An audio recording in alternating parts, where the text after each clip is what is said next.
Hi, welcome to my channel. Is Vladimir Putin deranged? Is the question. And the answer is by Misa Firer.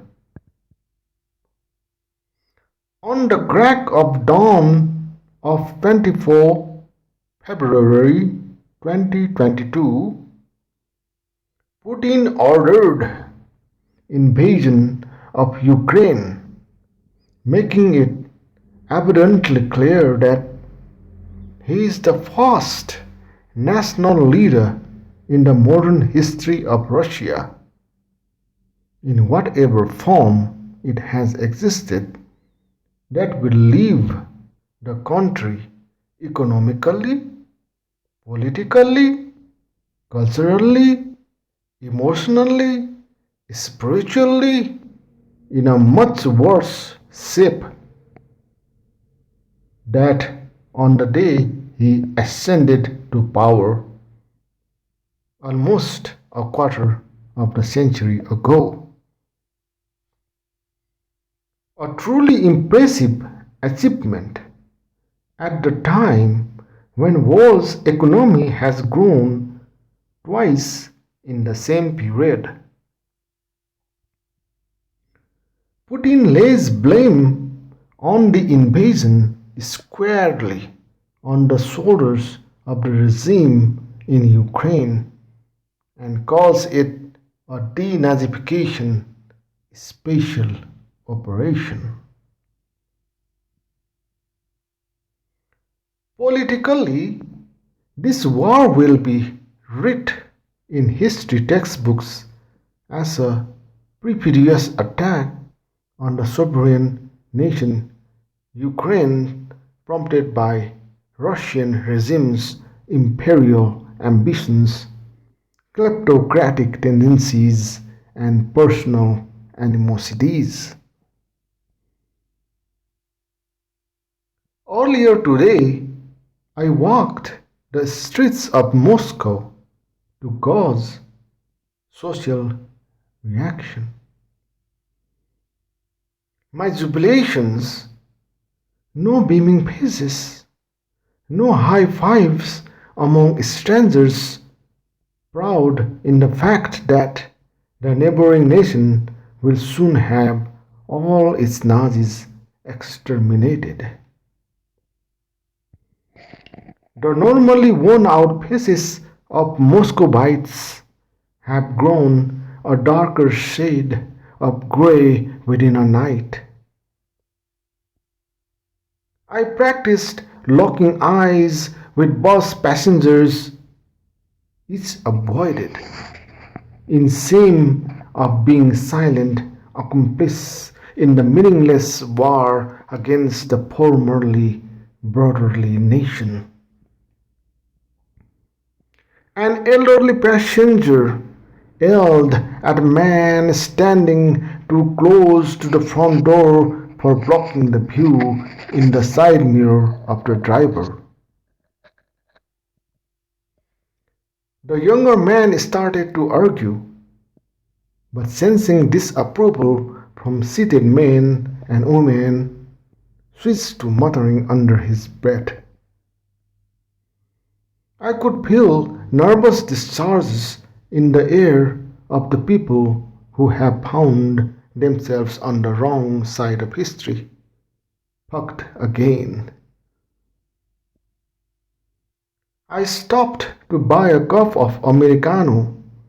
I guess the drink will soon be renamed that by the ongoing exchange rate costs 50 cents to sit and observe people in the coffee shop. Evacuation prompted by a bomb threat was in the process at the Basmanovsky courthouse next door. Police vans and cheap wrapped black sedans of investigative committee parked on the street corners with engines idling. Our office is in disarray. Employees wander aimlessly. Watch news from war front online. Two individuals who yesterday flaunted mightiness of the Russian army as the point of national pride kept their heads low. The usually peppy big boss, our own autocrat, is moody, quiet. His favorite nephew is married to a woman from Kiev. They have a child together and used to divide their time between the two countries. He is also a CEO of a branch of our pharma company there that's done quite well. Supermarkets have doubled prices for foreign produced foodstuff overnight. A $100 banknote I left in the table drawer from my trip to Turkey last summer has gone from 6,500 rubles to 9,000 rubles, gaining 50% in value. Alexei Navalny used as a pulpit the improvised courthouse in the penal colony where he is being tried on new bogus charges to keep him jailed indefinitely. I am against this war. The goal of the war is to misdirect attention from the problems in Russia. I consider the individuals who started this war crooks and bandits. Russia is a miserable country who exports its misery beyond its borders. I am truly grateful for your support that you have given me in the comments and through becoming my patrons on Patreon. Every donation, big or small, is a sign of your appreciation for my work on Quora. For more than 2 years, I have been answering questions and drawing attention to the fact that the regime in my country is deranged and potentially dangerous. I have gone on record many times over showing my disapproval of the internal and external politics of my country. Yes, I have been cowardly not to do so in Russian, online or in my conversations with people. Believe me, I have mastered all the little courage that I have to do it at least in English. Please forgive me that I haven't done more. This war of aggression is a shared responsibility of every Russian person. The West has been poking Russian bear for 8 years with sanctions and vitriolic rhetorics, while the locals have gotten carried away celebrating virtual wars on Victory Day and TV screens following Crimea annexation. Nothing but a land grab, and the regime fallaciously assumed that citizens would support the real full-scale war. In simple terms, this, in combination with that, eventually led to this. Voltaire's quote comes to mind: "The only way to comprehend what mathematicians mean by infinity is to contemplate the extent of human stupidity."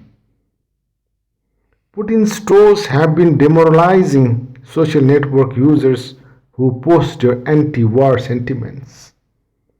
The regime is scared shitless from the realization that Putin is dragging them directly to the war tribunal with him. My biggest fear is that Once Putin is cornered with no public support at home except for dogs that do his bidding for monetary compensation, and his army meets a fierce resistance in Ukraine supplied with Western superior weapons and cornered, he will be for this war. Like every war he has ever fought, he won't win. Putin is going to order a nuclear strike. February 24th will go down in history as the day of national shame for Russia. Let's pray that it will remain the lowest point and the dangerous situation won't plunge to greater depths. As my employer is on target to become insolvent, your donations will buy my family food. Thank you for your support and stay safe. This is the end of this answer. Thanks for watching.